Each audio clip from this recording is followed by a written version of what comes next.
Hey there, Scary Story fanatics. Welcome back to Cleaving Thought from Bone with your host, Sociopathic. This week, I figured we'd jump right back into the terror from where we left off. So sit back, relax, and get ready for Chapter 8 of my novel, Buried Secrets. I Made a Mistake.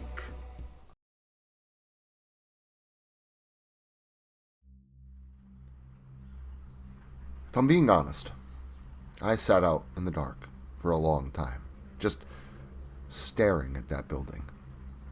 Maybe not too long, but it felt like it. So much had happened. I had come so far, but yet I still had so much further to go.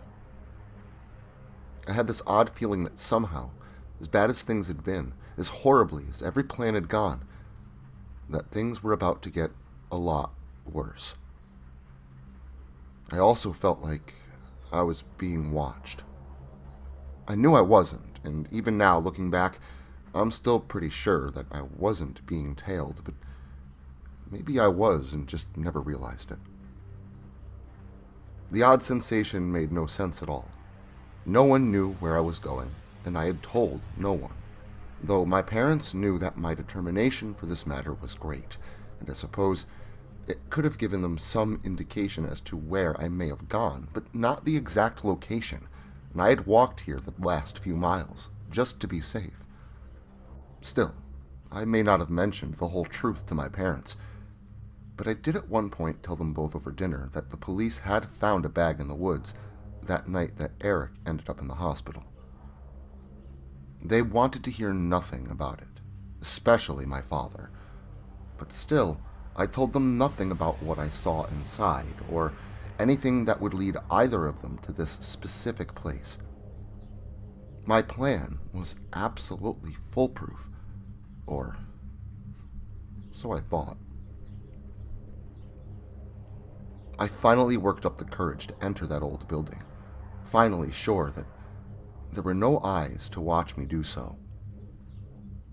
From the outside, the place looked like it was in even worse condition than it had been years ago, and my concerns instantly realigned to the structure possibly collapsing while I was inside.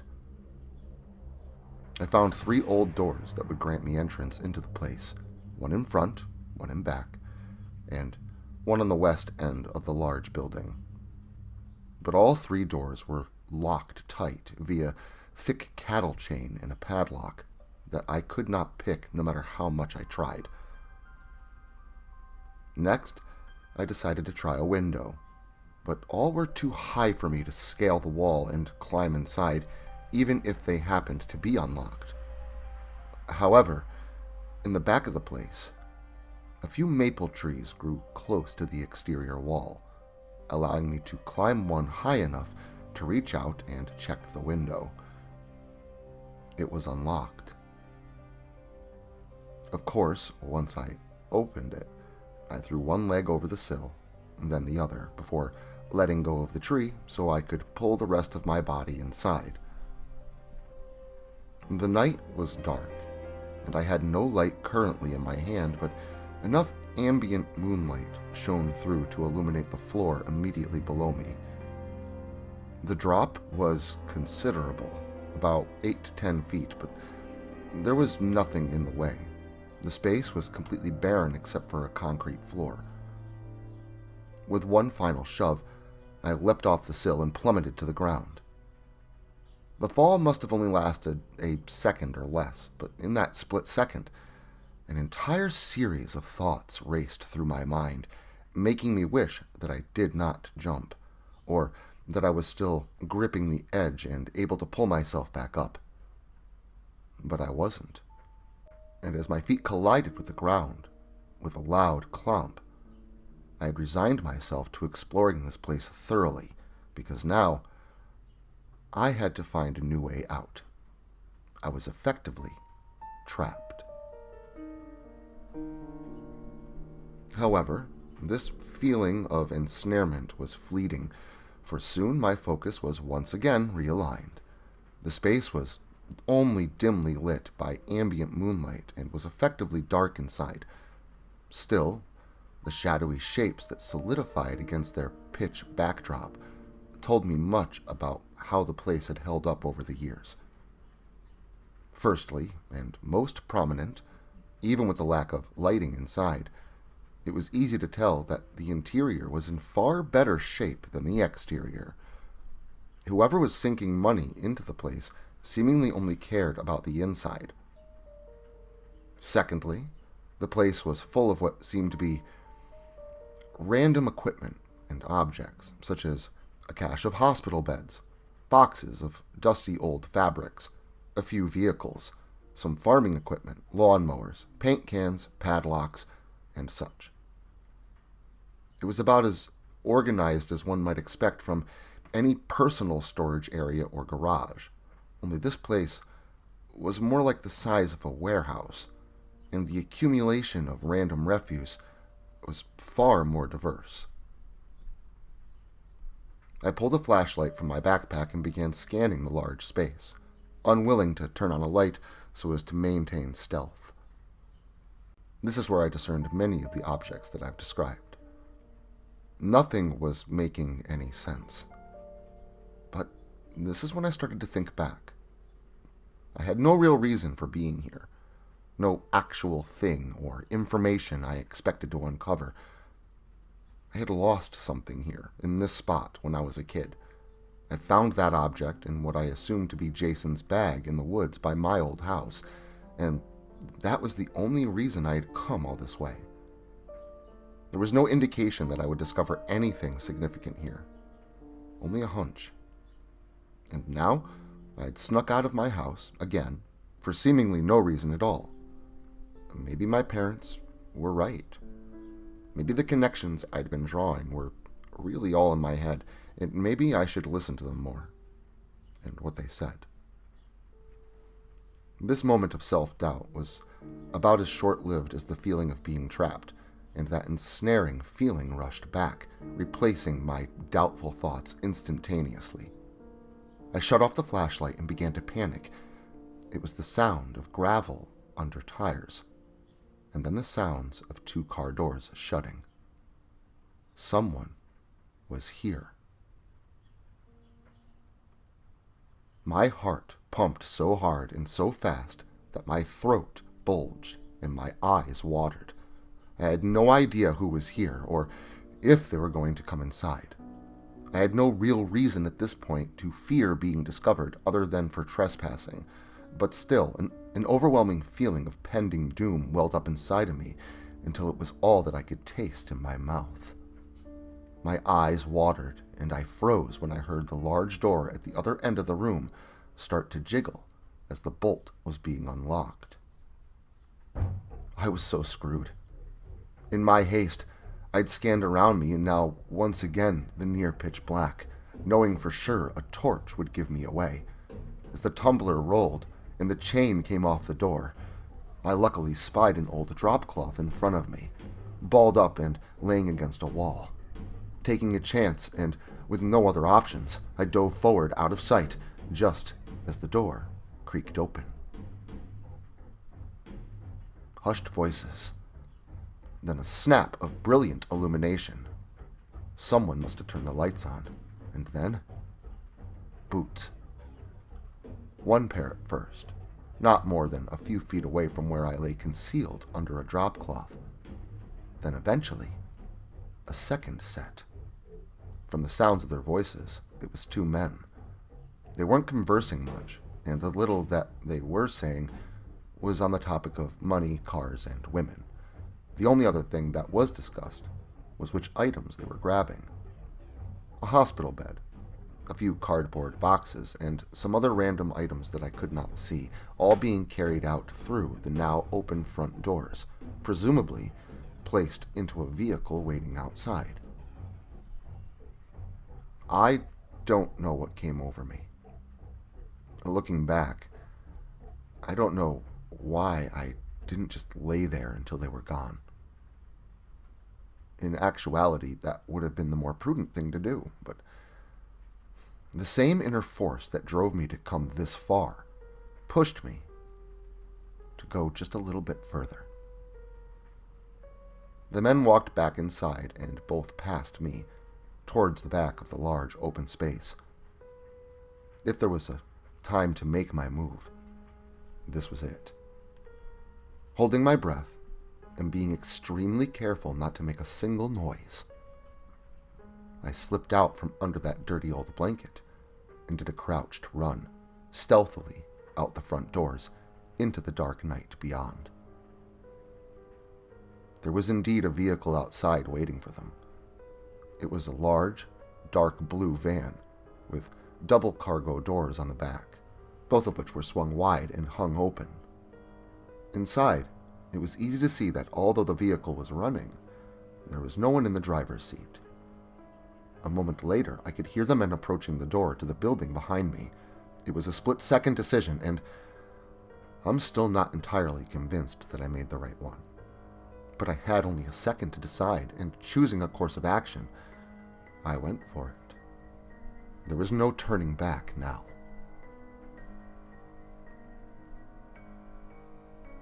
To say the ride was dark would be redundant, as the entirety of that time was spent underneath another dirty old blanket, albeit this one a quilt instead of an itchy drop cloth. However, I was far from comfortable. Two strangers, both far larger than my teenage frame, sat in shallow discussion with muffled voices from the front seat. I believed that I would be discovered at any moment, and thus spent my time nauseated from anxiety and preparing my last will and testament in my mind. Sure, no one would read it, but it seemed to help calm myself somehow. Because I couldn't see anything, I had no clue where I was headed or how I was going to get back. I could tell, however, that the road went from relatively smooth to progressively more and more bumpy with every turn I felt the vehicle make. As if we had gone from pavement to gravel to entirely off-roading. I had forgotten my phone, and I wasn't the kind of kid to keep a watch, so I had absolutely no idea how long I was in that car for. It felt like a lifetime, but it was likely closer to an hour. The smell in that space was nearly suffocating with the aromas of turpentine, cigarettes, and old dust. Still, I suppose it could have been worse. Far worse, considering what I know now. Eventually, to my surprise, as I still believed I would be discovered first, I felt the vehicle come to a bumpy rolled, slowing stop, and then ceasing movement entirely. There was still no light beyond the blanket, so I was confident it was still nighttime. A few more voices could be heard now from outside the car, and when the doors in the front opened, they momentarily got louder and could be heard greeting the men that had just arrived. However, they were just as quickly silenced when the door shut. My heart was racing now. This was the part where I knew I had screwed up. Sure, I had found a place to hide that would grant me the further knowledge I was looking for, even if the trail was a dead end. I successfully stowed away, but I never gave prior thought as to how I would exit the vehicle before they attempted to unload it. I laid there for a long while, assuming those double cargo doors would open at any moment, but the moment never came. The voices outside the vehicle had faded into silence in minutes, and once confident that it was okay to do so, I poked my head up from underneath the blanket and peered both around me and outside, making sure there was truly no one around. I saw no one, but it was also the first time I got a look at where we were. It was dark, both outside and inside the van, and therefore a bit difficult to gain detailed perception of the outside world, but it looked like I was somewhere in the woods, deep in the woods from the looks of it, which was strange because that small town was mostly fields. However, then I remembered how long I had been in the car. Outside, I could only see one structure among the black trees and dark purple backdrop with only a few pinpricks of light within. The building I was looking at was as large and monolithic as it seemed out of place. In the dark, I couldn't tell if it was a mansion, a warehouse, or possibly some grand complex of which I was only seeing a portion of. But its presence in such a rural surrounding gave the place an eerie sensation that it radiated at anyone who might perceive it. Maybe that's just how I saw it, when combined with my state of mind, but to me, that description's quite accurate. I knew that if no one was around, that now would be the time to make my move, before said people came back.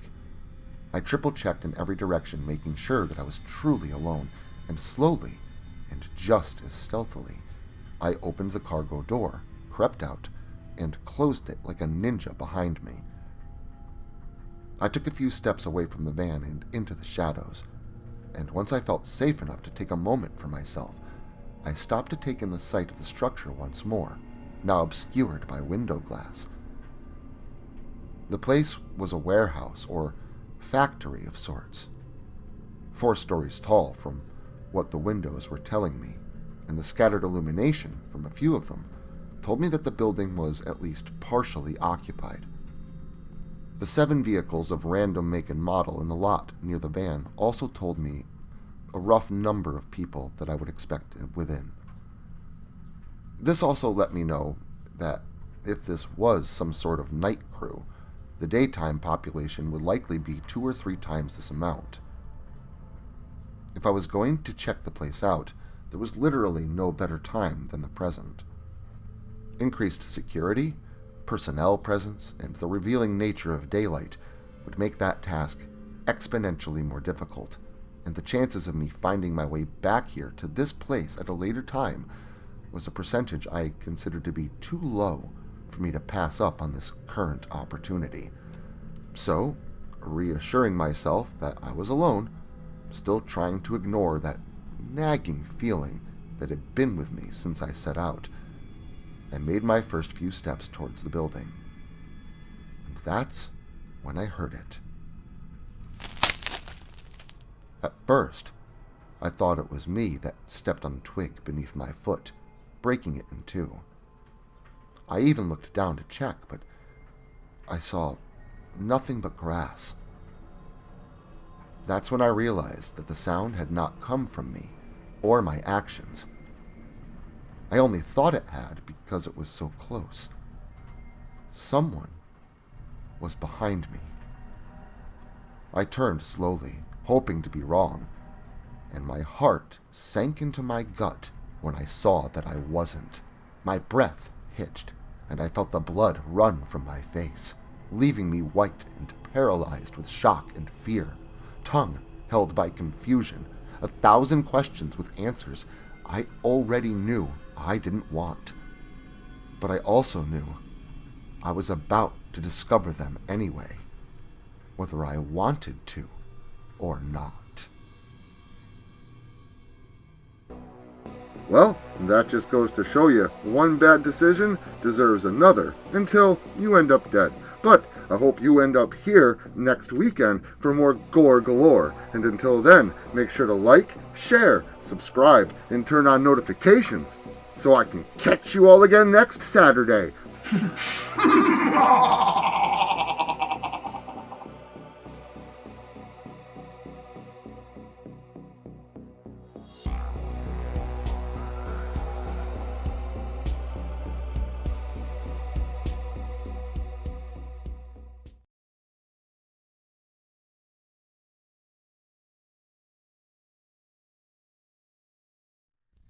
Social media can be very unpredictable, especially regarding horror content.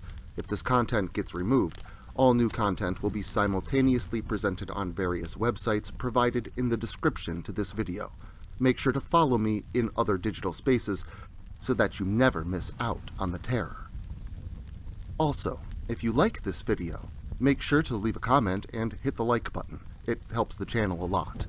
If you're new to the channel and you enjoy what's here, consider hitting that subscribe button and the notification bell so that you never miss an upload. Writing is a dream of mine, and it's all of you that make that dream come true.